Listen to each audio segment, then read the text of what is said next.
Kaka ba évêque wana nde ba eda ndeko Tshisekedi de peso ba comme na pouvoir. Kabunda lo banini. Qui est tout ça à 5-5, 50-50. Bisso IDPS to yaka na militant, ba évêque, ba église catholique peut sa bisso ba locaux. Donc église catholique a beaucoup contribué pour IDPS lelo ay ba ko sala ba action na belé. Histoire existe. Yamita na nazo nga otanga batuko ba kekuna nazo ko se réserver. Demeno tanga taba uba et pas ba congolais, il n'y a pas de problème. Il Kabila sala na vina ile loso je pense Kabila conseiller ngina Kabila. Président Kabila na sala qui il faut discerner l'état interne. Est-ce qu'il y a encore wana éco-pexant ba iba mbongo à l'état jeune moko ngai ba so 32 millions de dollars à 39 millions ba détruire mbongo à l'état. Est-ce que encore on est ko sala tibata tika ko iba? Non. Donc le grand problème ici bana batanga balance biso image wana ka bana wana batanga ka bana na batanga ka pasa ka musala soka bibite mama wana nanda bakolia te. Il ne peut pas dire ça. C'est très bas, c'est un débat très bas. Kablero kitakuna te. Il a été président pendant 18 ans. Il a même travaillé avec Jean-Pierre Bemba. Un président en fonction, il lobby qui sont bonnes linga mwana wana bokangelanga iboya na yi. Et ça outrage au chef de l'État. Mais Kabila a dit non non. C'était un opposant à utiliser une liberté d'expression dans ce côté. Ndeko Dani, na lingi boyo kangai. Boyo kangai avec le sérieux humain le plus poussé. Allons-y. Dani yo kangai. Ce qui dialogue et que sali manamboka oyo dialogue ezali faveur te on de côté que d'accord pesa ba congolais côté kamine so à vil prix ko réduire yango mais ce qui pourquoi sali yango mais ce qui ba minera on pika yango ils ont tiabiso des autres bomisa ba ndebo na biso vite te kango na prix amuke pour qui me compte nango et on ezali suko irresponsabilité politique c'est vrai c'est irresponsabilité d'un état Kabila tango yaki banda ko futa congolais maboko banque.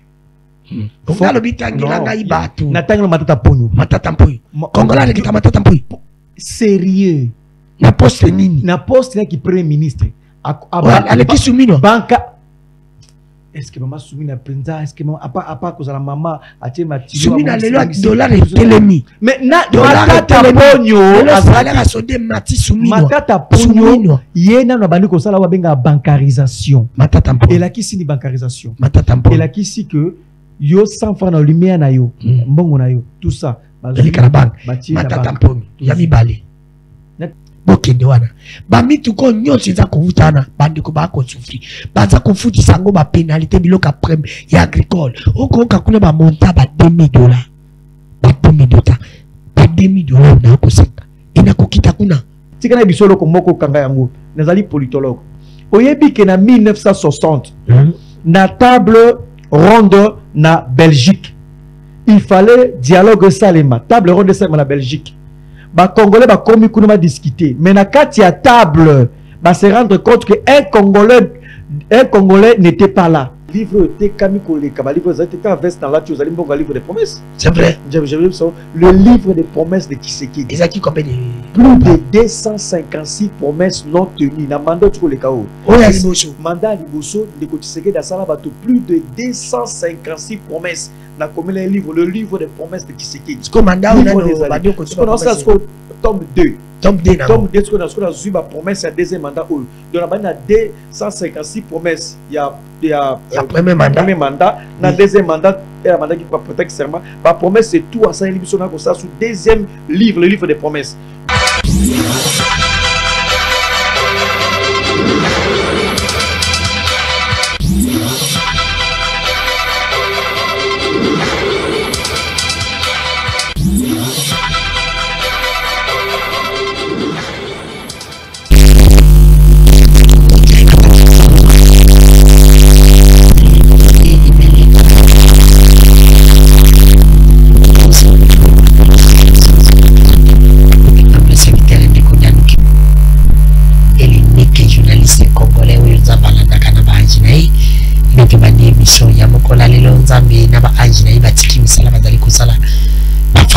balanda monde na bango oya ila ka bango ba information ya République démocratique du Congo boka fati beton boko za na richesse belé za na richesse ya diamant or cuivre coltan ça peut na richesse ya motema mabe ça peut na richesse ya kimuyibi ana pe fort reconnaître ba ba trop surtout ni bateau bazan en régime balobi ba hérité pe ki moyibi et moyibi pe comme un héritage régime ya kala netikela ki ba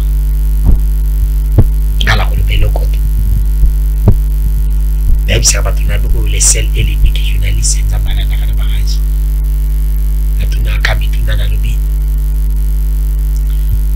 est-ce que yo le bakoza na succès netima sana ngari so tsalobaka yi pas na plateau le bakoza na succès est-ce que succès na yo ozali ko batela ngone ti succès ya mungu ici la raté tout le monde azaka na ngoka yo le boza na succès tu es sûr que ko batela succès na yo et ti succès ya mungu tout le monde azaka na besoin na ngoka nana lo bango succès na ngai ya danu na mosala effort na makasi ya population na batela ngo et ti succès ya Thompson mandako nyonso azalaka kaka ata na bafeti ya kozanga te malo azanga kana ina feti me Thompson na ozanga te ata bato baolianga te mifona azala wana kaka c'est pour te dire ata bolinganga danu te mais faut oyokanga kaka lelo alobi nini après bokiri kosala badeba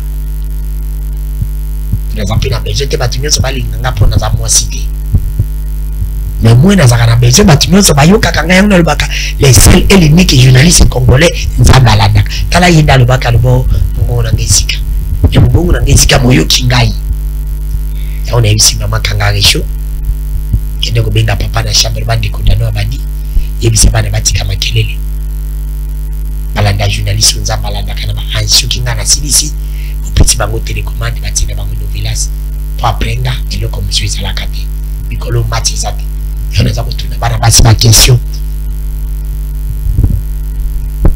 na badako est-ce que bokanisi mobala kolinga mwasi po aza na ba million azopesa ibe mobala kolinga mwasi po mwasi wana pesi respect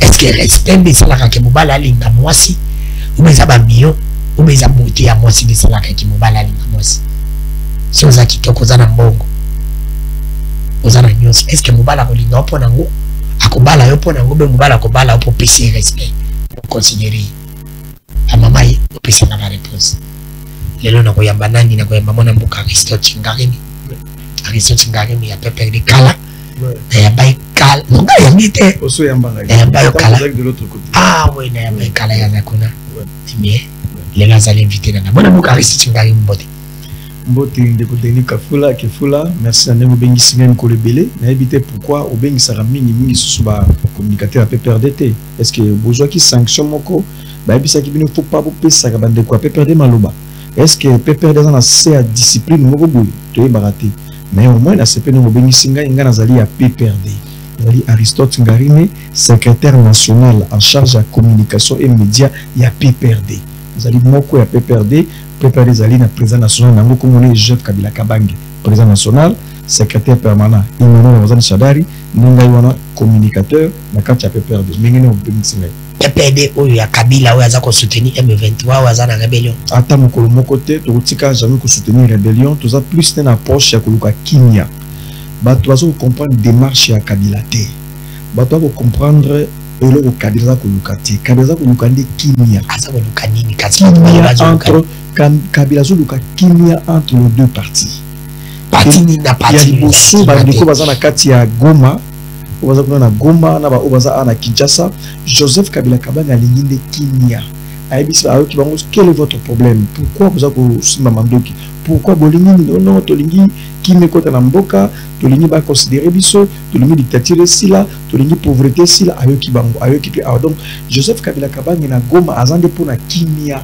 il y a comme la Bukavu azana Bukavu consultation na ba jeune tout ya Bukavu na ba azo na munoko ya Kabila zo bisaka kombo ya kimia mais siko na se Kabila bi munoko Kabila zo bisaka kombo Kabila consulte attaque qui Aristote Ngarimi attaque un ancien président de la République est-ce qu'il en a les droits ou là ou ya longo déjà ba longo il en a les droits parce qu'Azali un ancien président de la République Azali un ancien Azali un sénateur à vie Azali une personne ressource à Ebi Congo très bien. C'est pourquoi Kabila est en train de chercher comment qu'il y ait la paix dans la partie Est et c'est pour la paix. Donc, dis-moi l'anglais. Ce qui n'a pas objectif à Kabila, comme il faut changer, qui va objectif, nous sommes sur objectif à Kinyate. ngai na koya na bodibusi.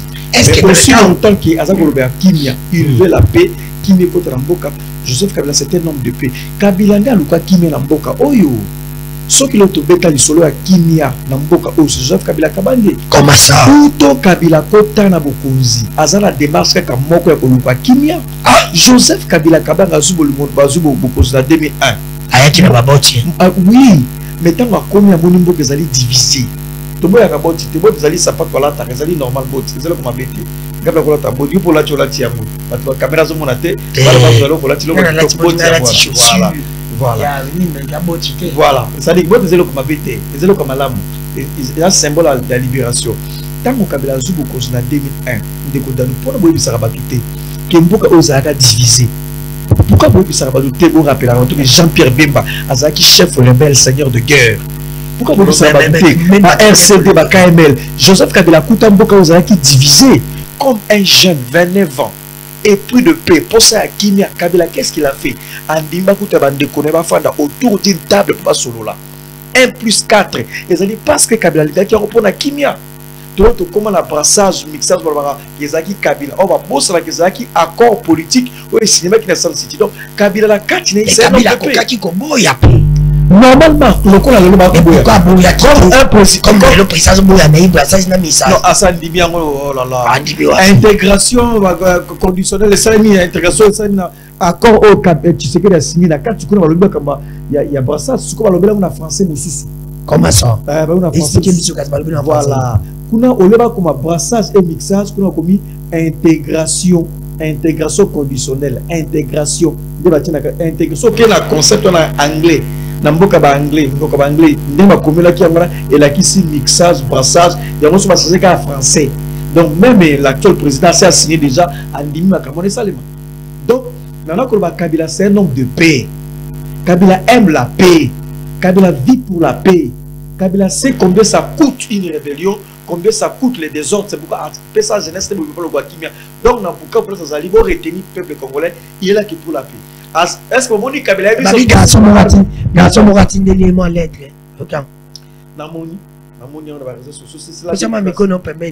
C'est la démocratie. C'est la démocratie. Donc, on appelle comment livre des promesses.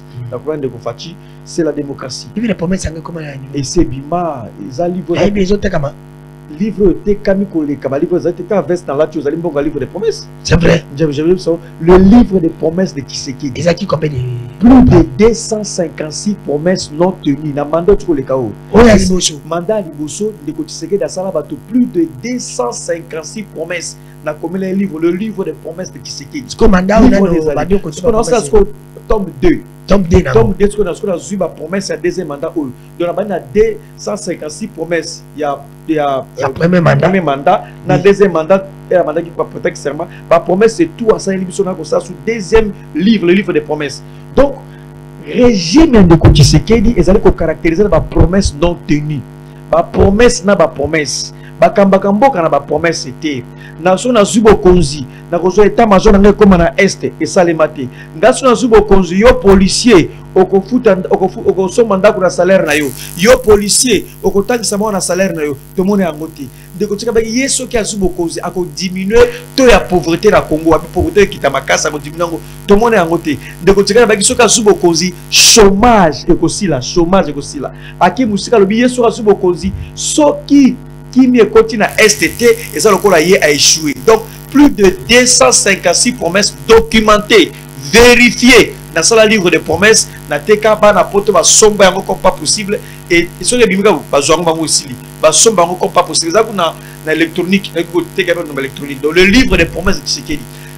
Ne conseille to kalisa ki ezaki na programme moko ya bala pour la société. To conseille que ça na promesse kakate. To ba ki ya pour la promesse, il y a pour corriger Kabila. Tshisekedi a qui pas corriger Kabila parce qu'à mon avis Mobutu a travaillé à mon avis Musée le père a travaillé Musée Kabila a travaillé à mon avis Joseph Kabila a travaillé ce temps il y a qui pas corriger le président tout bah qui a travaillé mais malheureusement tant que sous causi kaka ba promesse n'a pas promesse. Donc à la peuple, il n'y a aucun président à la peuple Congo le Rwanda depuis Congo Banda Congo. Il y a le seul président congolais où il y a Lingimbo Kanet qui s'est quitté.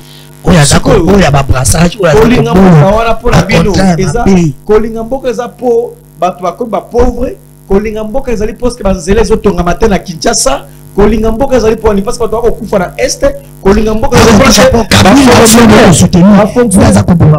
non Kabila zane pona kimia Kabila veut la paix nous voulons la paix Kabila lui balobi je suis prêt même on a un dialogue tout solo là les impressions qu'ils ont pour la kimia sont avec la béquille Kabila ndimi pour la kimia donc c'est pour la paix parce que bolingo de côté c'est que les alliés pour anime parce que bah fonctionnaire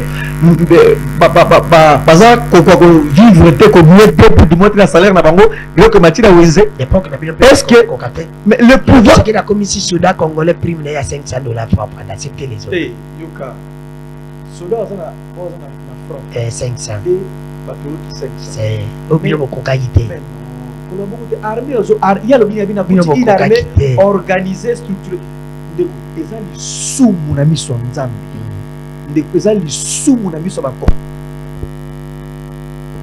tout va battre moulimo bato ba yebi makambo na ba homme de science ils ont les sous comme on comparer Kabila na Tshisekedi comment ça on ne peut pas dire ça Kabila na Tshisekedi c'est le sous ko comparer deko ba devant ba congolais devant homme politique devant toute communauté internationale ils ont les sous pour comparer Kabila na Tshisekedi c'est le jour et la nuit on ne peut pas comparer Kabila et Tshisekedi d'abord un est arrivé à pouvoir à âge à 29 ans na âge à 29 ans Kabila continue à pouvoir Kabila a jouissance à Tiago Bébé la qui s'en a photo moko ya Kabila a un concert à Bébé la qui s'en a photo moko ya Kabila ici fait à la chapelle à Bébé Belaï après la chapelle des amis na âge à 29 ans un jeune homme de 29 ans a joué pour 7 objectifs pour le niveau la qui s'en va scandale et ça est maintenant tout à Kabila et ça est Kabila c'est un homme d'État un homme de principe un homme discipliné un homme qui sait écouter le peuple donc les a du sous pour comparer Kabila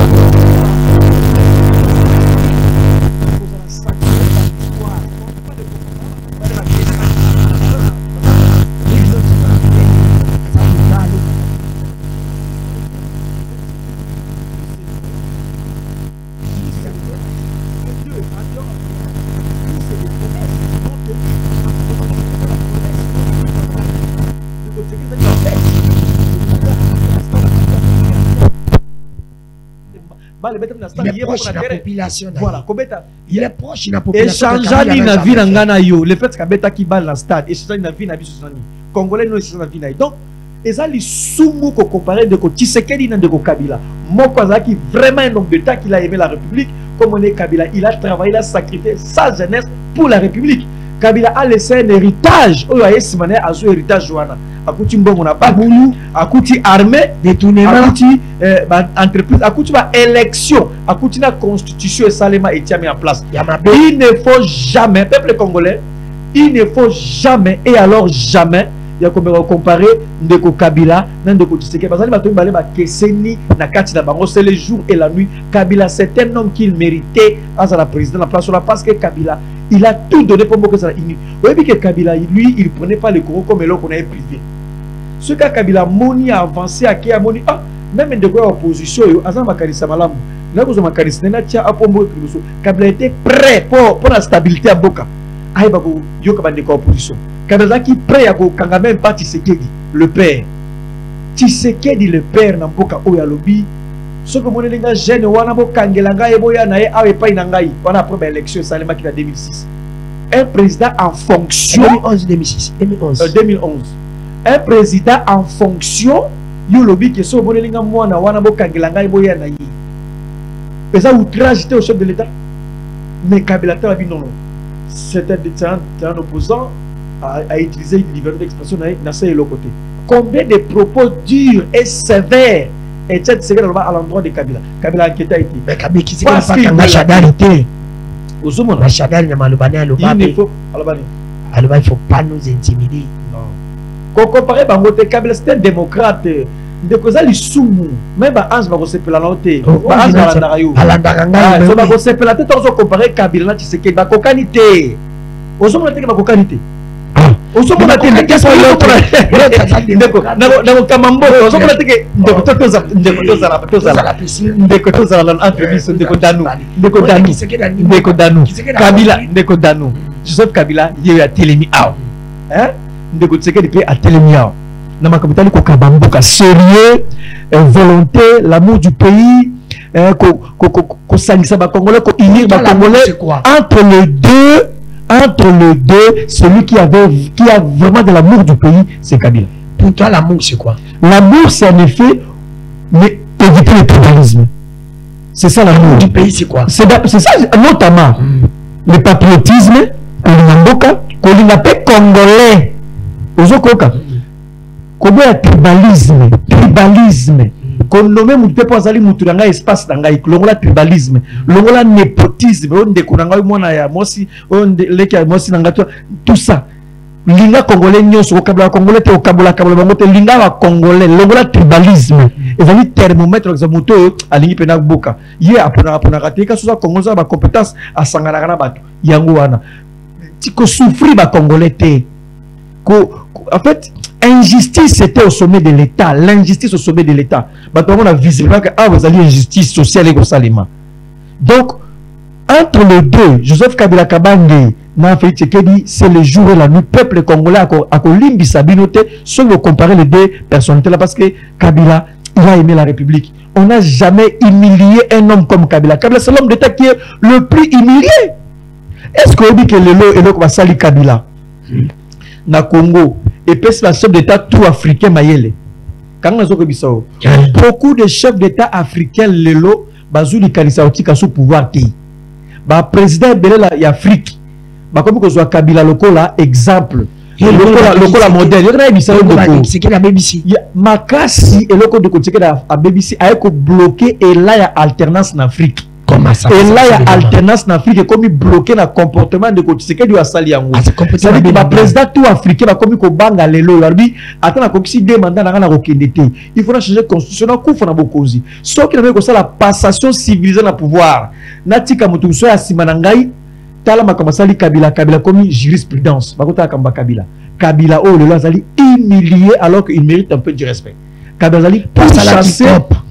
Pour chasser qui par exemple moto soit qui était sur le bateau ça qui copie en gonza babeti ce que ça bon on a pas regretter mon kedo il fallait moto sous facha moto soit qui moto américain ko gagner vie donc il a le bac il n'entendait na na gagner qui te casse pas il a le bac il n'entendait voilà le débat mususu mais là on va Kabila ça qui copie débat mususu ngala kanisi ça qui copie ne copie sur quelle mabia sipoté ngala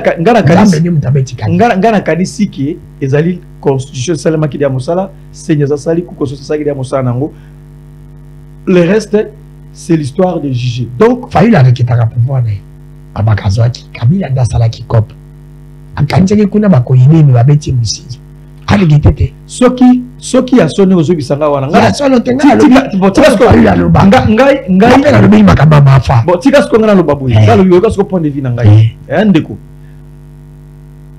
Seigneur a publié qui résultat, coup constitutionnel a confirmé, a passé prestation de serment, il est déjà président. Mais ce que ça a dit aux autres, c'est président Kabila, il ne fallait pas. Il fallait pas. Président Kabila, il ne fallait pas. Président Kabila, il ne fallait pas. Il fallait pas, président Kabila, il ne fallait pas. Il ne fallait pas. Président Kabila, il ne fallait pas. Tala le président Kabila, il ne fallait pas. Président Kabila, il ne fallait pas. Asani. Il ne fallait pas. Asani. Il fallait pas caca. Il fallait pas. Parce que l'option est là qui est belle. Pourquoi l'option wana? Président Kabila, il ne fallait pas. Il ne fallait pas. Il ne fallait pas. Il ne fallait pas. Il ne fallait pas. On ne regrette pas parce que la vie continue, mais simplement quand nous vivons la vie que président Kabila, il ne fallait pas. Ça, c'est mon point de vue. Il ne fallait pas. Mais quand les choses sont gardées, aujourd'hui, quand on vous acquise, PPD conflits, PPD commis bouillé, ça ne va pas. Mais aujourd'hui, je le confie, mais pas comme journaliste, c'est dialogue. Il faut seulement que je ne crois pas, moi, personnellement. La lobby à condition qu'il ne faut pas Kabila Zala, Nanga Zalate, Katumba Zalate, Shula Zalate, Abonga Zalate, Pouteba Zalate. Est-ce qu'aujourd'hui, on peut faire dialogue sans qu'on. C'est très grave. On l'a dit un peu. Nayoki Yango, de gauche à droite, on ne confirme pas. De gauche à droite. Ce qui est une hypothèse, il faut ça la dialogue. Et c'est une Kolongola Moïse Katumbi, qui est Katangé. Kolongola Joseph Kabila Kabanga, qui est Katangé. Kolongola acteur politique. Alors vous voulez faire le dialogue avec qui? On dialogue avec quelqu'un qui a un avis contraire na yo. Moto yo ne boana makanissimo côté il faut dialoguer na yé. C'est pourquoi l'amour du pays aurait pu pousser le chef de l'État à qu'il au-delà. Il y a tout simplement parce qu'il y a la stabilité et l'intégrité à Mboka.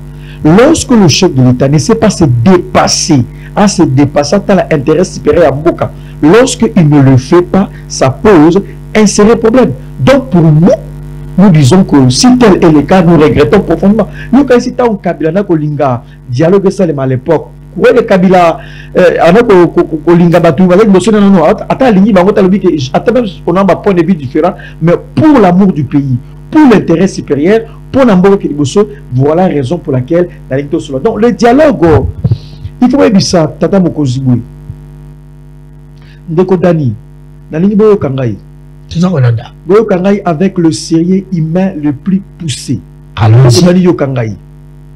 Ce qui dialogue et que ça les manamboka oyo dialogue ezali faveur on de côté que d'accord ça va congolais. Le dialogue n'est pas une faveur.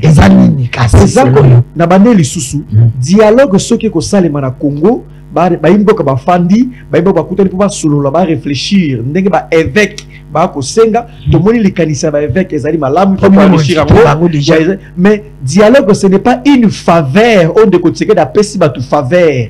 Ce n'est pas une faveur moko outé na IDPS et pas de côté Sekedi na sala bango faveur na sepelisa bango to dialoguer. Le dialogue n'est pas une faveur mais le dialogue est une exigence. Comment ça? Contexte le dialogue devient une exigence. Comment ça? Le dialogue s'impose jusque là. Le dialogue comme le a une obligation. Le dialogue. Non, on n'a pas voulu. J'ai dit que le dialogue est devenu une obligation, une exigence selon l'évêque. Donc ce n'est pas une faveur. Oui, mais c'est une faveur. Faveur na ko ponana na ko dialoguer na ye Moïse Katumbi na ko dialoguer na ote Kabila ko dialoguer na ote comme c'était une faveur. Je vous fais une faveur à dialogue. Le dialogue n'est pas une faveur. Le dialogue dans le contexte actuel, si on aime la République, le dialogue s'impose. Le dialogue c'est une exigence. Le dialogue c'est une obligation. Le dialogue c'est le us et coutume. Le dialogue c'est un mécanisme à sauver Mboka. Ce n'est pas une faveur.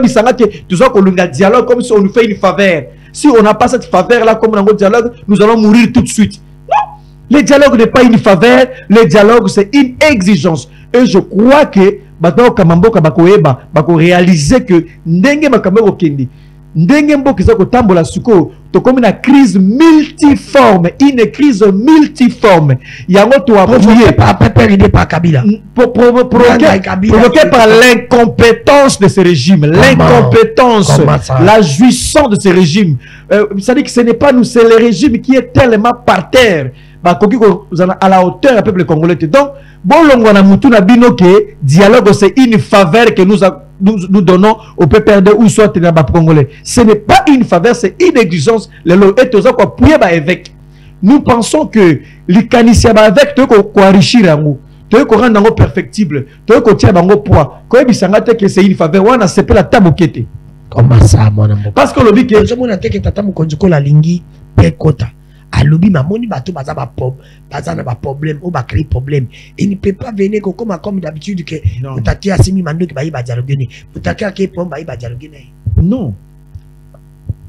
D'abord, biso aussi mando ki. Il y a presque de 20 années. Il n'y a pas senti que c'est important parce que la voyage n'a une diplomatie na comme la makambo parce que le accord voilà tout comme na suki siko je crois peuple congolais boko la nangai partout bana poto ndeko dano azali journaliste munene ya binga na émission oyo ba caméra boko la nangai boye ba ke pona biso dialogue n'est pas une faveur. On va couper sa biso. Comme Moutaza malade va tirer qui comme dans dialogue. Non, c'est pas ça. Dialogue devient une exigence, devient une obligation dans le contexte actuel parce que la crise elle est multiforme. Pour la bolingo mboka et c'est ngel to fanda biso nyo to solo to la wa pe c'est ngel to kanga porte pour monguna kotate. Donc ça devient le us et coutume et c'est ba yango wana dialogue n'est pas une faveur de Tshisekedi mais c'est une exigence. premier élément. Deuxième élément. Makambe accord. Ndeko. Et loko ndeko Tshisekedi a ko sala ya ko signer ba accord minier na États-Unis. Ya malamu. Azua kotisi Rwanda. Que signifie la présence de Rwanda na signature ba minéraux za ko concerner exclusivement ba congolais. Minéraux na biso ba congolais. Ils ont un na biso à Congo, ils ont une frontière na biso, ils ont un kachamboka na biso, surtout de signer accord na États-Unis. Donc signer aux États-Unis d'état à état, Rwanda ko sala ni na mesa wana pour na ba or na biso. Ba ke musika lobi boy, ke to ko kabola ba biloko mosusu na Rwanda. Ba minéraux na biso mosusu, il faut les cas obligatoirement na Rwanda. Pourquoi est le cas que nous sommes un état? Ce que M. Tshisekedi est allé faire aux États-Unis, minéraux, ils allaient bradage. Il y a minéraux. Bradage est la kisini. Côté qu'on a pris Mangbondo, na ville pris. Donc, de côté Tshisekedi a côté ka minéraux na biso à travers format et corona na pris Mangbondo. Ba évaluer na noter combien de minéraux nous avons en Mboka. Il faut pas certifier d'abord. Tu signer accord, oui, mais accord, il faut te certifier. Il faut d'abord la certification de nos minéraux. Il faut te certifier, te évaluer, totali, motuer, tu es signé accord, tu as 13 milliards, 50 milliards. Quand on a bradage de nos minéraux. Côté minéraux à vil prix. Mais ceux qui va minéral au PK yango ils ont tabissé des autres bomisa ba dévorer biso vite te kango na prix amuke pour qui me compte nango et on est allé sur irresponsabilité politique. C'est vrai, c'est irresponsabilité d'un état parce que l'avenir en Mboka besoin que dépend de ma minéraux wana so ba minéraux wana comme ezali épuisable ici la carte et aussi la terre ko ba bongo te et aussi la terre ko ba bongo te ça qui 18 ans ko ba bongo te papa il faut ça là réellement pour olam na biso il faut te la quantité à vos alignes certification te yebi te dit quel minéraux faut qu'on soit de ce que ça ba ko kakabo ezali bradage. C'est tellement grave. Donc, raison principale ou précipitée de Kotseka que vous signez accord minier aux États-Unis, il y a combien de raisons? Ils allaient trois. Première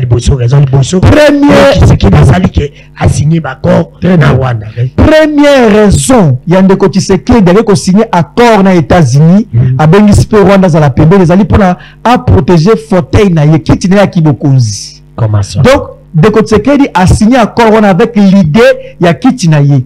Azako benda misu ba américain battre la Kitinaye. Bénéficiaire numéro 1 il y a accord on de Kotseka ko signé biso aux États-Unis et ça pour na yemoko Sylvie na ye. Sylvie na ye afanda batela ye basimba yete ata abungisi droit de l'homme basimba yete ata kaniba opposant basimba yete ata le kisi mandat basimba yete ata changer constitution basimba yete. Donc réseau à liboso de Kotseka da signer accord ils allaient pour la fauteuil na ye réseau à mibale. OK, deuxième raison on de Kotseka dit a signé accord ils allaient tout simplement pour aluka à défier bataille politique interne. C'est un défi. Moïse tout a défi ba Congolais. C'est un défi. À ça là on a monté à malamuté. À ça là on prend intérêt à malam. Ba pese mbongo muke, ba pese mbongo belé, abrade on est allié. Tizara na défier bango. Tala sukoyo na zu espace na zu esika. Donc défi yango wana. Donc défi. Et troisième élément, pour acheter, ils allaient pour un enrichissement familial, enrichissement amical, enrichissement personnel. Il y a tout autour, il y a régime. Tu as des éléments sur ça. Mais je vous dis, cet accord bénéficiera. Il y a parce que tu as les accords en question, accords en polo. On a des accords, attention, on a des accords. Accords de signer dans Rwanda, accords de signer entre les États-Unis. En réalité, na habité ce que tali contenu accord. L'accord aux signé aux États-Unis, au comment la présence à Rwanda des Rwanda, il y a toujours Rwanda qui est là. Parce qu'il y a des matières où on obligé biso de coopérer na Rwanda. Et ça qu'on rappelle biso discours à Sarkozy, Nicolas Sarkozy en 2009. Sarkozy en 2009 à Obiboui, à Ibsara Kabila. Il a fait Kabila Kopouana. Kabila Boya Kopouana. Oh, qui c'est que la salle COP. COP oyo qui c'est que la salle a considéré ba corps minier wana, ko sali wana coopération wana COP wana. Ba ela ka pe Kabila COP wana aboya ki yango à l'époque. Muto yaki nango zelaki Sarkozy. Sarkozy qui président français à l'époque, ayaki en 2009. Alobi boui, Sarkozy alobi que est na biso na besoin belé na sema belé, il faut to co-gérer en Rwanda. Il faut to gérer en ensemble na ba ndozali zinga pour kimé kota. Kabila bino non COP na ligne ngote. Tout soit besoin na biso sema belé to co-gérer ngo. Donc oya biso na mapesi biso pour to bénéficier il faut ka Rwanda muto yaki nango Sarkozy. Donc Kabila boya COP parce que président Tshisekedi yé andimi yango COP wana coopération wana au Rwanda a bénéficié nango. Quelle est la présence de Rwanda dans Makambo Itali minéré à Katiambo Kanabiso? C'est ça le problème. Donc et quoi enrichir une certaine classe politique et quoi enrichir quelques amis et connaissances, mais le peuple congolais va aussi kaka pour avoir mon donc encore on est qui pour se mettre dans le pouvoir. Est-ce qu'il y a un côté pour bâtir ça qui m'a l'élo je dis d'accord on a tout cause à la baiser pas la M23 monter bas aussi là bas c'est parce que nous avons signé des accords. C'est aussi un accord de guerre c'est la les longues guerres ici tu reconnais. Je ne suis pas porte-parole à mouvement Tangiwana naïba kabana bango télé fonctionnement la bango té ngazali acteur politique membre à PPRD ngazali citoyen congolais autour de sa constitution de Naïbi. Je pense que un simple accord signé dans les États-Unis, il y a un résoudre le problème de la Congo. Vous avez l'autre ndoto. Quand vous avez un accord, il y a une stabilité dans le boka. Il y a un si ça braquage tout le monde na moya wate. Ba ko braquer même na 12 heures. Ba cambiste. Mais là c'est très grave. Époque na bino. Vous avez pouvoir. Pourquoi tu sais que ça n'a pas pouvoir. Ah ça la malade ko le kabiso bossa ni sabiso na miso abato. Non, pas que l'époque n'a pas. Donc, dans le Bibouye, accord signé les États-Unis, on a yango nete ko si sa insécurité la Kinshasa, yango nete ko pesa bato mai na courant, yango nete ko tongela biso banzela awa, yango te ça qui moïbi ambonga l'été si là. Donc, un simple accord là signé, c'est yango nete ipe ko temps pour bakoko kisama. Nous pensons que comme la crise elle est multifonctionnelle, il faut que les Congolais en akati ba fanda ba solo la poto ba ko zo ba kanisi moko to za imi pombo ka biso ke liboso. Il n'y a pas que cet accord là qui va tout résoudre. Il y a d'autres aspects, d'autres paramètres que nous devons faire. Il faut discerner à l'interne. Est-ce qu'il y a accord wana éco-pexant ba iba mbongo à l'état? Jeune moko ngai ba so 32 millions de dollars à 39 millions ba détruire un bon à l'état. Est-ce que accord wana ko sala tibata tika ko ba? Non. Donc le grand problème ici, c'est simplement le sérieux en interne. Tout est sérieux, tout ça uni un très bon dialogue selon avec tu vas comment au Kenya Liboso. C'est ça ce qu'il faut savoir. Et jeune on nous va où t'es pas na binoti. Nani? Jeune nga où t'es pas na bino, il était chez vous. Il a hérité c'est pas na bino. Non, non non. Jeune wana à l'écart est pas na biso bazo fonction mon côté pas na biso. Aza jeune toyeba ki to ba ki to la miso likolo toyebi. Putsama me kope me bondo tali mo to la miso likolo toyebi jeune wana. Ya solo toyebi jeune wana. Ya mo pese fonction te. Toyebi do pese fonction te toyebi zaina toyebi. Azali nyoka nyoka. Azali caméléon. Azali vertile. Azali jeune moko baluka katango nyonso. So apesio bonjour. Tala bien so azali ka jour solo. Donc azali jeune moko azali vrai. Donc et comme ici biso te ninga sali nyonso et comme ici biso te jeune wana bon. Nous n'avons pas histoire s'est rattrapée, histoire est rattrapée bango. Donc pour Nabiso Tokanise, ce n'est pas un accord signé aux États-Unis mais qu'on résout de Nyoso à Congo. Il faut notamment qu'il y ait un dialogue, un échange entre les Congolais sous et quel a retourné Aristote. Le peuple n'a commencé un dialogue. Le peuple n'est pas comme il est. À l'époque où vous étiez les tout puissants. Les tout puissants ne comment. Néma comment. Ndeko Danou. Tozali ko Néma comment. Azali Azali pour sa cour IPC. Nemi Moula na Wilanja na PC Mbote si Kazali pour Nemi a ko sa cour IPC un homme loyal. Un homme autosilateur. Ton demande ko futa facture à démocratie. Ton demande ko zonga sima parce que démocratie pour na ki moto mususu. Ton demande ko zala sima parce que démocratie va ki bisoté. To dimi ko zonga sima pas to ça déjà demandé na biso. Nyoso to za lelo ezali pas to demande ko to sa démocratie. So Kabelenga sa ko la Sassou, le ko la Kagame, le ko la Museveni, Kabelenga za pe kana pouvoir. Kabelenga ko imposer pe Chadari. Mais to futa de facture à démocratie, yango lo to zonga sima. Bo pesa biso de le kumu parce que to boy ko makila ba congolais sopana to ndima kinde en effet. Bino mo bati bo sopena bati makila pe boy sopana. To boy ki parce que na mais ngari mais sur maintenant aujourd'hui on discute. Le dit oui, il prend la décision sur lequel le président il faut que le dialogue mais PPD continue. Monsieur l'équipe PPD Kota et Koti mais Kabila Kota te Kabila Tikali du PPD Elkin. Sur base de quoi? Sur base de quel principe? Sur base de quelle loi? Mais c'est lui qui est le président. Non, le fait d'être président, il faut que tu aies sous responsabilité, à l'ouka inclusivité, à l'ouka congolais, tout ça, le charisme, le fait à Kobenga, au Panzamboka, au Zoluka, au Kabolamboka, au Zoluka, au exclu, est-ce que c'est la constitution, c'est la loi de la République? Congolais, au Yokoyate, alors qu'on reconnaître qu'il y a des Congolais, il faut aller appeler sur la Congo. Non, c'est Kabila za Congolais. Même on a beaucoup Jean-Pierre Bemba, Kabila n'est pas Congolais. Kolanda Jean-Pierre Bemba te. Jean-Charles Kaka to yambiye to commission commune mboka. Kabila seul mutu na mboka pas ça. Kolanda. Oya uti mboka musa ya comme président na mboka mususu. Kolanda ngoto nabe da kozongela mutina beto lisolo makasi ndeko yebi. La vérité Kaka za. Ngai oyebi nga nazali politologue internationaliste. Na bande suko biso awa que le dialogue on avec Bakosenga pendenge ko salema, ce n'est pas une faveur on de kotiseke da ko sala biso de kotiseke da ko sala biso faveur te à dialogue. Je vous fais une faveur, venons dialogue. Ce n'est pas une faveur. Le dialogue est devenu une exigence vu la crise multiforme ndenge ko salema lo crise ko makasi sur le plan politique, sur le plan social, sur le plan sécuritaire, sur le plan culturel, il y a une crise multiforme. C'est pourquoi il faut que le Congolais puisse se parler. Tondimi, oh bah évêque bah koloba. Donc bah évêque, les calistamans vous avez malam, tu veux quoi enrichir yango, quoi mander yango. Le dialogue n'est pas une faveur. Le dialogue c'est le juste et coutume. Le dialogue n'est pas une faveur. Tika da kosala biso faveur. C'est pas une faveur. Tika na biso loko moko kanga yango. Nazali politologue. Oyebi que na 1960, na table ronde na Belgique, il fallait dialogue salema, table ronde salema na Belgique. Ba Congolais ba komi kuna discuter, mais na kati ya table, ba se rendre compte que un Congolais n'était pas là, un leader congolais n'était pas là, comme Lumumba. Lumumba n'était pas en Belgique lorsqu'on veut entamer la table ronde. Dialogue, Lumumba n'était pas là, mais ba Congolais va se réunir, les Congolais qui étaient là. Bah, non. Un des Congolais n'est pas ici. Il est où? Il est encore à Congo. Lumumba. C'est pourquoi Lumumba participe à la table ronde à Bruxelles. Qui ont demandé ça? Ce sont des Congolais qui étaient là. Il y a même des adversaires politiques à Lumumba.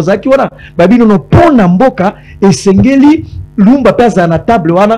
C'est pourquoi Lumumba est venu. On a fait la table ronde. Donc, Talaba perd indépendance, mais il y a le juste coûte importance, il y a que Congolais tout la table pour solo là. Donc, ce n'est pas une faveur.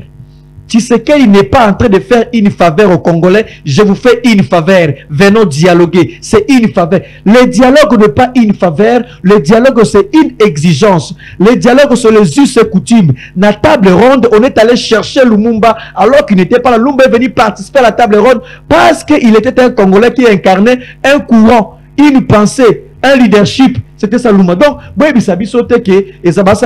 il n'y a pas de faveur à faire. Nous saluons les évêques. C'est ça.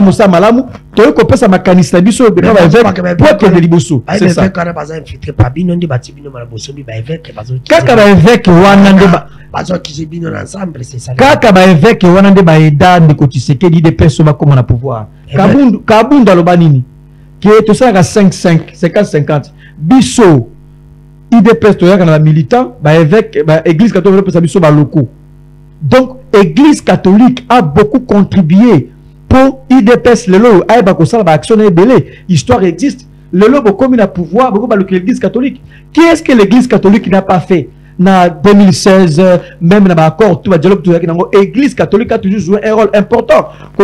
L'Église catholique, c'est tout simplement que ils sont en bocaoté. Donc, le lot comme il a sommé, c'est très grave.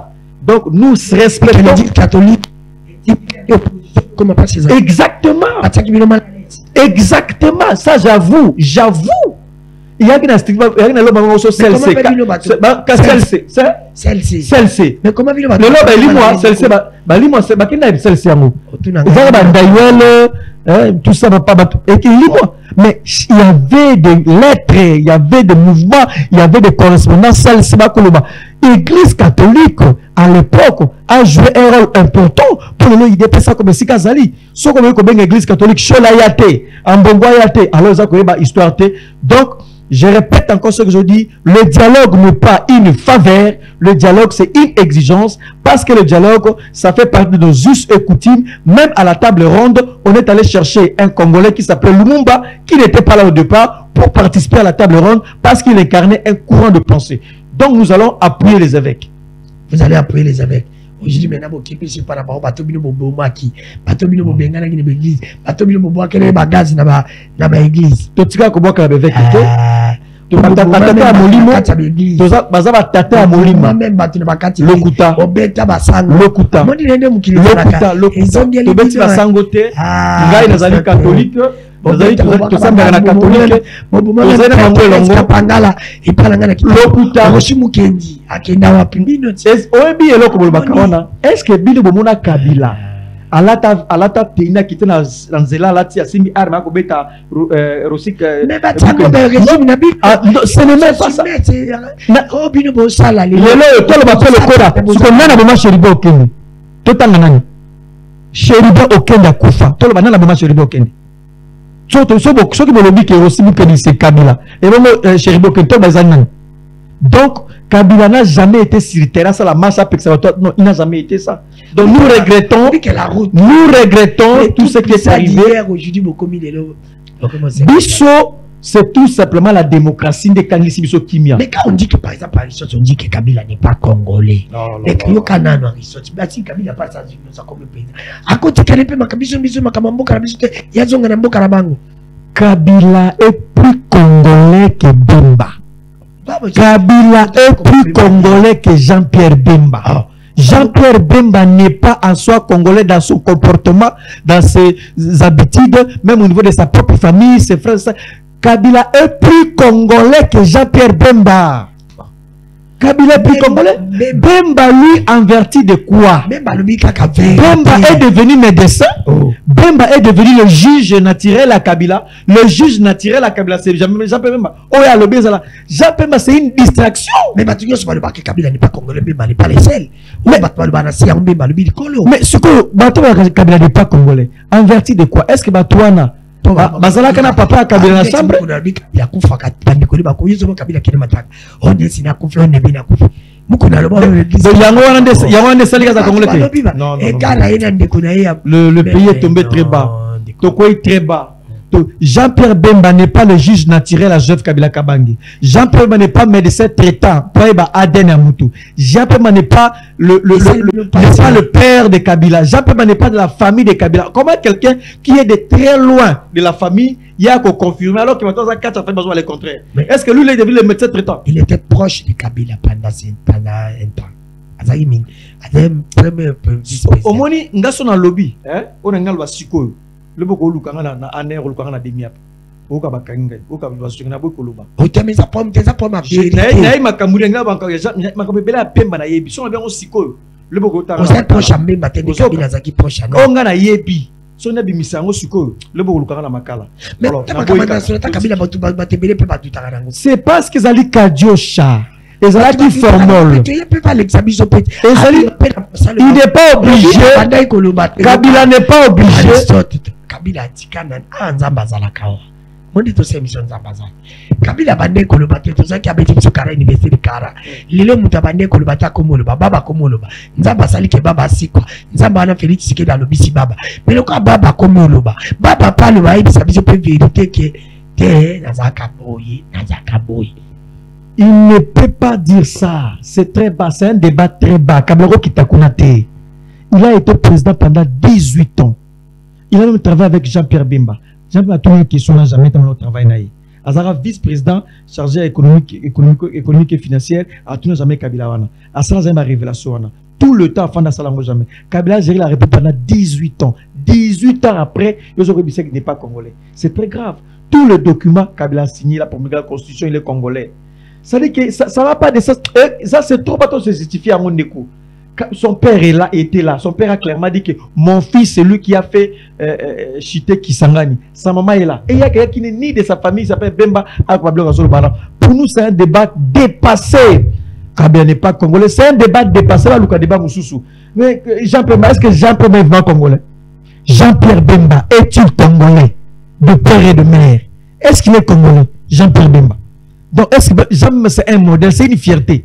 Je ne reviens pas là, c'est trop bas. Parlons la République, parlons l'État, parlons la sécurité, parlons social, parlons économie, parlons comment les 12 propositions à Kabila. Kabila appelle ça qui 12 propositions, on appelle ça qui 12 propositions à Pesaki, parlons de propos des idées qui vont faire en sorte que Mboka Keneliboso, pas Jean-Pierre Bemba, il n'est pas un modèle. Il n'est pas bon. À 5 même propre ndekune à famille, 5 même Aden. Avant ndekune à famille partager ba zoa. Bozuo papa moi tiki a sengi pona renai ba kozali mwana tatanga yelanga Aden. Dans 5 bon. Makameze belé. Dans 5. Moto ça ko ba congolais. C'est très grave. Donc, c'est un débat, on ne veut même parler là-bas. C'est de la haine, l'acharnement. C'est très grave. Oui. Kabila souffre. Oui. Comme quelqu'un a dit, Kabila, c'est l'un des hommes le plus humilié dans le Congo sous le régime à Tshisekedi. Merci, mon Mboka Aristote Ngarime. Gaïta, image, on a quelques images, non? Il fallait te révéler. Ça, image, que ça n'a pas passé dans mon yango. On a agent de l'autre. Combien de fois ça a tabassé une dame? On a mis une image, on a évité ce qu'ils allaient Montréal à balancer. On a niveau comme ça n'a pas passé. On a mis une question. On est où? Les seuls pays au monde où agent à ordre, mais à côté des ordres. Les seuls pays au monde où on a soda.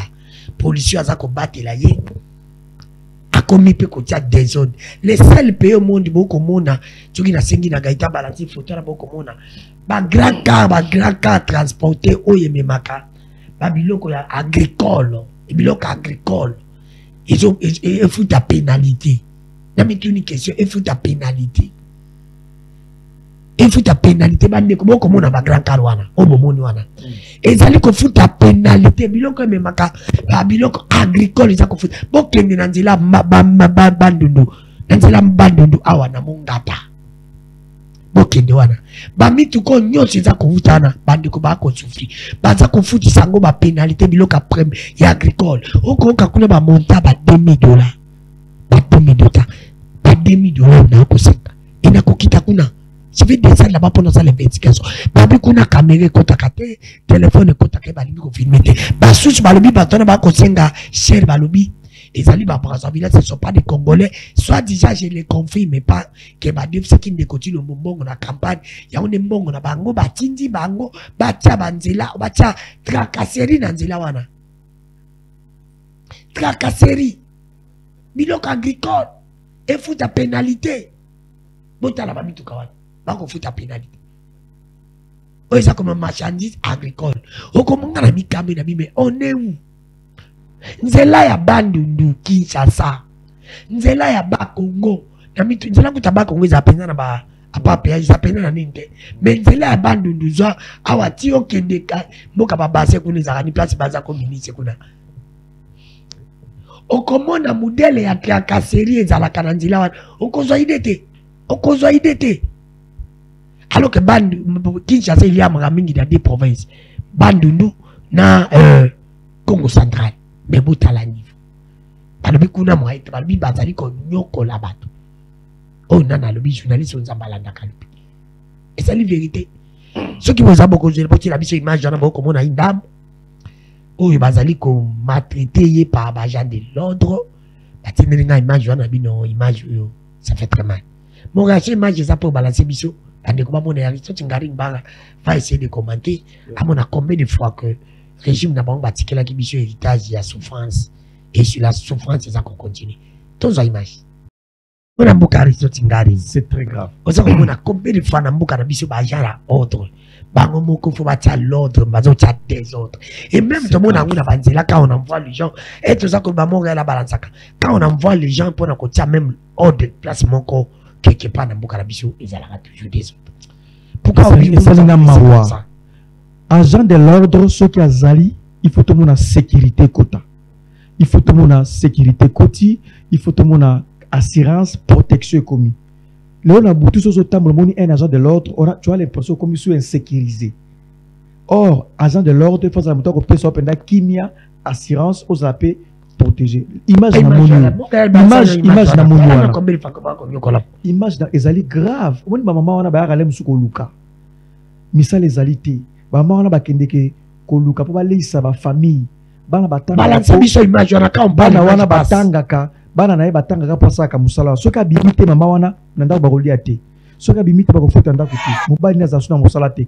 Bayaka pona ko luka. Tala mama za voilà ba ko humilier mama. Tala ba ko humilier mama na niveau. Mama eloko nini mabe mo sali. Boyo ko benga e dignement avec respect. Bobengi avec respect. Les policiers aussi sont là. Bobengi agent de l'ordre, c'est lui qui doit mettre de l'ordre. Un agent de l'ordre ne peut pas devenir un agent de désordre. Un agent de l'ordre ne peut pas contribuer dans le désordre. Ça ne peut pas se faire. Mais tu dis que la biso héritage wana quand même. Biso totika ki ba comportement boité tozaki na moto ko bongisa armée yango to tseke na sepay tango bagabi, j'ai trouvé une armée organisée structurée.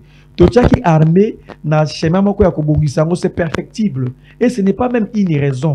Même totika ki yango ce n'est pas une raison et continuer bien que totika ki yango te. Mais nous regrettons une maman pareille. Vous savez ce que représente une maman dans la famille? Maman la famille, ça peut représenter honneur, protection, bolingo, la paix. Ça dit qu'il y a des luka. Au lieu, atikanda kola mais ko luka te kasa la pour coller sa famille, ba tu va kende. Aye ko tabo ko humilier maman à niveau oyo. Est-ce qu'il y avait pas mal ko benga avec le kum kotunae? C'est ça l'image du Congo. C'est ce que nous vendons. C'est ce qui fait que pied commis très bas. Il y a un biba kambaboui et sengele sou. Aristote bravo quand même ça va na vraiment image on a ko senga na bakonzi. Il mérite la prison.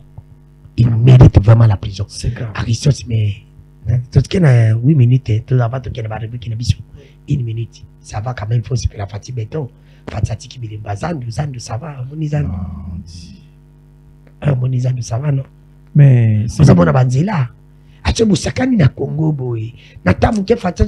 nous tukana yo tango tambola na Kinshasa tango tambola na Kinshasa est-ce que mona ka vraiment ki banzeleza malamanzeza otongama zeleza ko bepa yo le peuple yo na jeep peut-être mona ngaza mutuka ya se ça dit que zeleza ko bepa moi na ebisio zela nini yo koleka na Kinshasa ozala malamu ezalité ndeko tsekeli yemo kwa yebi ki yepinda aishwe na yi de kotike da yebi ata soko baxele manda mususu akoboyera ko wanga de komi kilo Congo ekomi li kotike di kilo Congo ekomi ko peser ne kotike di alinga kinape ma ça le koki Congo za kilo ezaki bidon 5 litres to mango tchana mutu Congo za ki tono fi et peser ba kokite zela ezalité nzala misale pesamité insécurité na est courant ezalité mais est-ce que le régime na nous na bateau ba koka otanga ngana otanga yaka pembeni yaka tu pour ça pembeni to kena ngana moni neti na régime ngana ko bimisa ba jouer ya régime o fata bimisi basali na bimisi Gilles Lingeti fata bimisi lelo atie place a pesi pif na bimisi général Kasongo Kabuki fati kanga zo tanga fata ti ya pesi pif na bimisi Ngobila fatati atiki bilimbazando na bimisi gouverneur na ngama indombai kotuki vanile bon fatati yape na bimisi ministre tourisme Didier Pamba fatati ya bimisi na bimisi papa moko na Léona Ane fatati Aristote okotangila nga 5 yo kanana okotangila nga 5 personnes na régime na bino oyo baloba maki oyo même peuple andimi o kabila tia bango lelo peuple za ko rekete bango pourquoi balonga na poste 5 même o bazana bino ya liboso Kabila tango yaki banda ko futa congolais maboko bank Fongalo bitangila ngai batu natangela matata ponyo congolais rekita matata mponyo sérieux na poste nini na poste ya ki premier ministre aleki sumino banka est-ce que maman soumina prenza est-ce que maman apa kozala maman atie matilo soumina lelo dollar telemi mais na matata ponyo azalaka sode mati soumino matata ponyo yena na bandi kosala wa benga bancarisation matata ponyo elaki si ni bancarisation matata ponyo elaki si que yo 100 francs na lumière na yo mbongo na yo tout ça elika na banque matata ponyo ya mibale na côté na bi 5 na zui motoloko la bon développement tanga bango te parce que atabakei no atabakei nazui maker mwangu oui de so maker mwangu Maker Mwangu azalaki ministre ya EPST. Lelo oyo EPST tambola partout bakoye bisayo. Maker Mwanga leki Tony Mwaba. Même azal lève night. Kutu Tony Mwaba na ko s'inspirer de pana na ko bengue tout le temps. C'est vrai. Maker Mwanga leki Willy Bakonga. Ou soit oye bien malamu. Mais Maker bango tu na ba commission ceux qui le comme ministre EPST. Et là que so ko sala ko luka Maker Mwangu. Il a été là pendant plus de 8 ans, il connaît profondément ma communauté. Yamisat. Na ko tika ko ta. Tozui na exécutif nyonso tatu batu nyonso monike lelo batu bako regete au Kabila ba. Tozui mutulokola Richard Mouej na Lualaba. Kanga nazo bisao. Tout ce que tu vois na Lualaba. Mais Fifi Masuka ça ko exécuter programme oyo Mouej a tchaki en place. Même aéroport moni wana. Muto a tchaki aéroport wana, maquette a salaki tout ça. Ezaki ne Richard Mouej. Richard Mouej, c'est lui. Lualaba lui doit du respect. Donc Yamine. Mais d'abord autant musula boy autant pour peu ça gaz non attends pas qu'il y ait de l'autre côté il faut qu'on le bat. Mais ça on était intellectuel le biche qu'on reconnaît. Ah voilà. Il n'y a pas de problème. Mais na lobi attaquer quatrième. Nazu mutumoko kombo na ye Masangu Mulongo. Azana bank. Yo ben. Asalani. Mais il y a c'est lui le père à congolais non? Franc congolais la poche wana. C'est lui le père. Ça comme mata, moi congolais.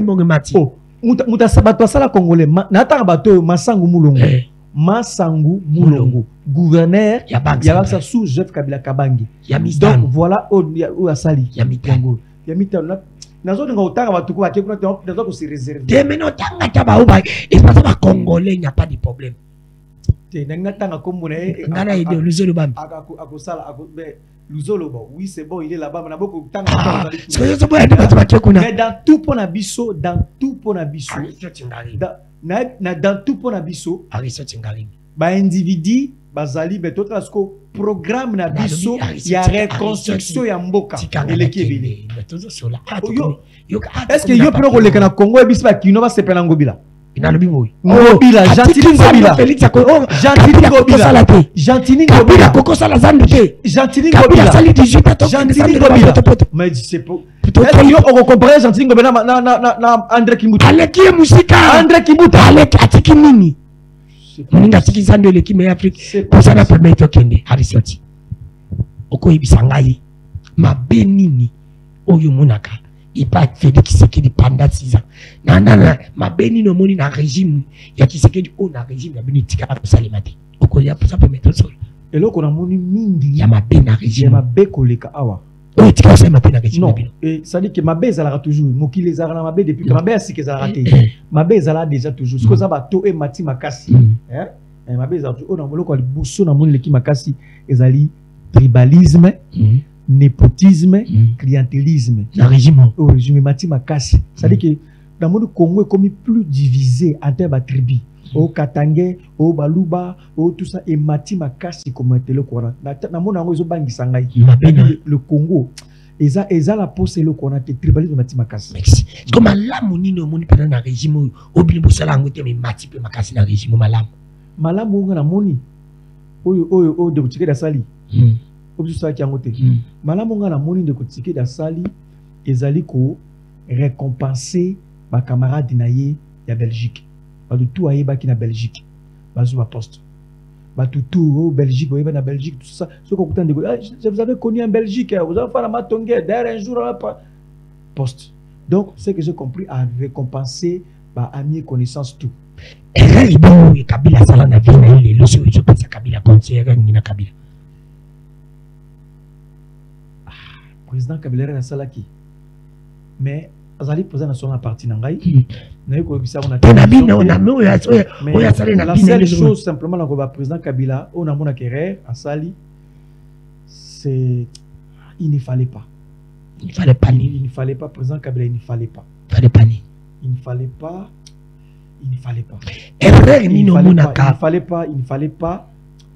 il fallait pas seulement ninge seulement kiwa parce que rien no mona amena kiseki dilelo oya sali ke comme ça Congo na bondi to kombere ya kiseki di mboko erreur makasi na bi tribalisme no oya sali ke comme ça Congo le ndé comme bu e ko anima comme ndé ozo mona un tribalisme ezamingi clientélisme népotisme régionalisme nde sali ke ezo samboka sima au Congo to ba tribu belé photo kende il faut que ça c'est ça le vrai problème tozo kende ce qu'on a répliqué c'est moto benga ngo basalo po simbo tout ça ba photo qu'on a tu choisi après on finit l'émission on pona kaka moto azaki bon to kena basalo po simbo ali ça tu vas choisi on finit l'émission à mon nana Aristide Ngarimi, président de la République démocratique du Congo, par exemple, en 2030, Balobi, opona mutu moko, azala président na yo ya Assemblée nationale. Tu vas pas de qui? Soka azate le azate, soka azale le azate. Amonana. Azate. Aristide Ngarimi, tous les deux personnes. Azate, pourquoi azate? Hein? Ça dit que Pepe Mbosso, azali personne à 3e âge. En réalité, il faut azonga que de cope malala kanala mukasa sali tout na gasa boti akapa apema. Aristide Ngarimi, président de la République. Balobi nani oyoko kende na ye pembe na baomi balo tiré comme conseil na ye. Conseil baboya kate. Ozana. Na kozwa conseil boya kate. Ozana. Conseil na bamomi balé na kozwa conseil comme ça conseil kaka. Aristide Ngarimi aujourd'hui tu es na PPRD. Un fan de la PPD na réunion na Shadari. Ce ba le bela makampa pour ba PC exemple moko. Nani ba mona kake importance ni zaki na FCC bozaki azate na ba mi bala longwe. Alors importance. Azaki ma deux plus à moins plus. Bati. Azaki important. Oui. Parce que l'importance n'a pas pour nani. Parce que les députés belé, les sénateurs belé. Politiquement, dans le contexte de la démocratie, il y a valeur et un parti politique dans les députés. Parce que l'AFD, c'est ça qui n'a pas belé. Tous les cas. Bango Batouana mi balé. Aujourd'hui, Aristide Ngarimi, président de la République, on utilisé caméra na poste nini, Jean-Pierre Mbemba na poste nini. On a bien pour là-bas. Vital Kamerhe, bon, il faut qu'on ait pour un c'est ça. Il faut Vital Kamerhe, je peux l'utiliser comme ministre intérieur. Jean-Pierre Mbemba. Jean-Pierre Mbemba, je peux l'utiliser comme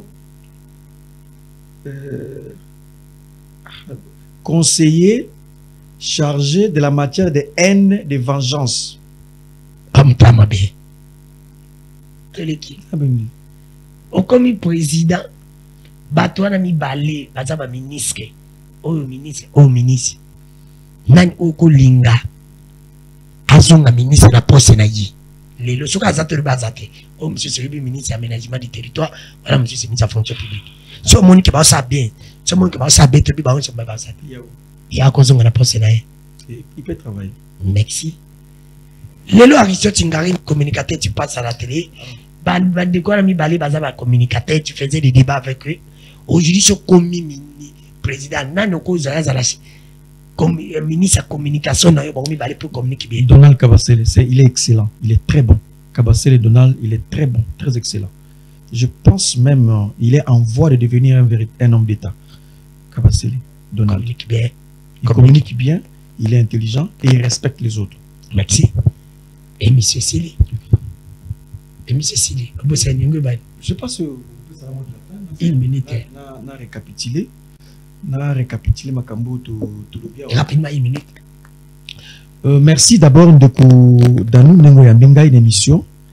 Na lingina loba boui Ndeko Danou Kefola. Ozali position ya PPRD parti à Joseph Kabila Kabangi. O nazali moko ya ba cadre ya PPRD. Tokanisi boui parce que Congo za na crise moko multifonctionnelle. Congo a une crise multidimensionnelle. Nous allons d'accord, biso PPRD, to appuyer l'idée à l'évêque, to rendre perfectible, to enrichir l'idée à l'évêque, pour que une crise multifonctionnelle. Congo est sous une crise multifonctionnelle. De 1. De 2. Le dialogue n'est pas une faveur que de Tshisekedi a coupé ça Congolais. Ce n'est pas une faveur de Tshisekedi, président de la République, et il donne cette faveur-là aux Congolais. Le dialogue n'est pas une faveur. Le dialogue, c'est une exigence. Le dialogue, ça, je dirais même, ça s'impose. Le dialogue, comme il est un chemin par lequel la crise multifonctionnelle. Parce qu'en 1960, Les us écoutifs, vous rappelez biso boyke en 1960, Lumumba azaka na table ronde de thé au départ. Merci. Les Congolais bafandi ba yoka non, il y a un courant de pensée, il y a un leader important qui s'appelle Lumumba. Il n'est pas là avant que tu na table ronde, il faut Lumumba zala. C'est alors que Lumumba bimia kimbang bang longa na prison ba ko tchai à participer na dialogue. Ce n'est pas une faveur ba ça la biso PPRD et ba ko senga dialogue, c'est une faveur na ko PPRD na ko Moïse Katumbi. Président Tshisekedi, le dialogue n'est pas une faveur que vous êtes en train de faire aux Congolais. Merci. Le dialogue, c'est une exigence. C'est quelque chose que le Congolais, merci, moi, pour avoir répondu à notre invitation. Merci. C'est la première fois, il faut aussi te bénir.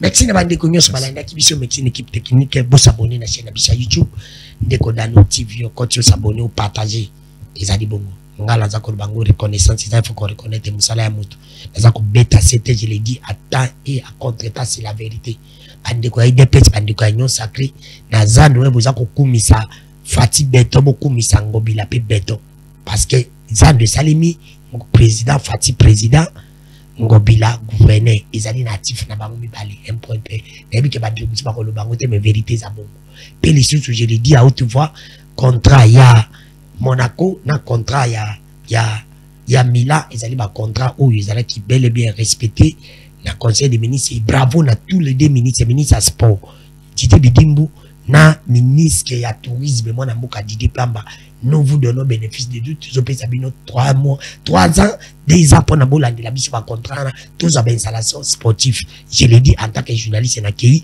na moni ba avantage kuna na Milan na nini na Monaco bazoko ma visite RDC et contrat à Milan bakoko mayango bien balobi explorer la RDC au cœur de l'Afrique explorer la RDC au cœur de l'Afrique ils ont deux contrats où ils allaient la différence ils allaient deux contrats où ils allaient de mon côté et puis deux équipes bazana pour mon côté il n'a pas eu de détournement dans tous les deux contrats wana puis surtout lingi pas ministre na bala de lango dans 3 ans tout le monde a installation sportive na mboka na biso pour football na biso izongisima na sengi na ba congolais to kendaka to tangaka ngai na kei na site ya Milan na moni na kei na site ya Monaco na moni moi je na moni ya malamu na lobaka yango foko zaka ba net ministre ya tourisme foko tchaye kotombolai c'est quelqu'un qui est venu il donne des pigeons et petit to caisse mondial foko komisa bidimbo zana tanaye ndepe na komisa ki comment ça s'appelle les Nabiso à l'époque à Kabila, pas un sénateur, Denis Kambaye, il faut qu'on reconnaisse Baninga. La 4e émission, tout Kabanina, visite touristique, où ils allaient organiser qu'on a le ministère de tourisme les 16, les 17, les 18, tourisme et musique. Na ministère de tourisme, tout Kabanina image, na bango, tout Kotani lobby. Bye, à la prochaine.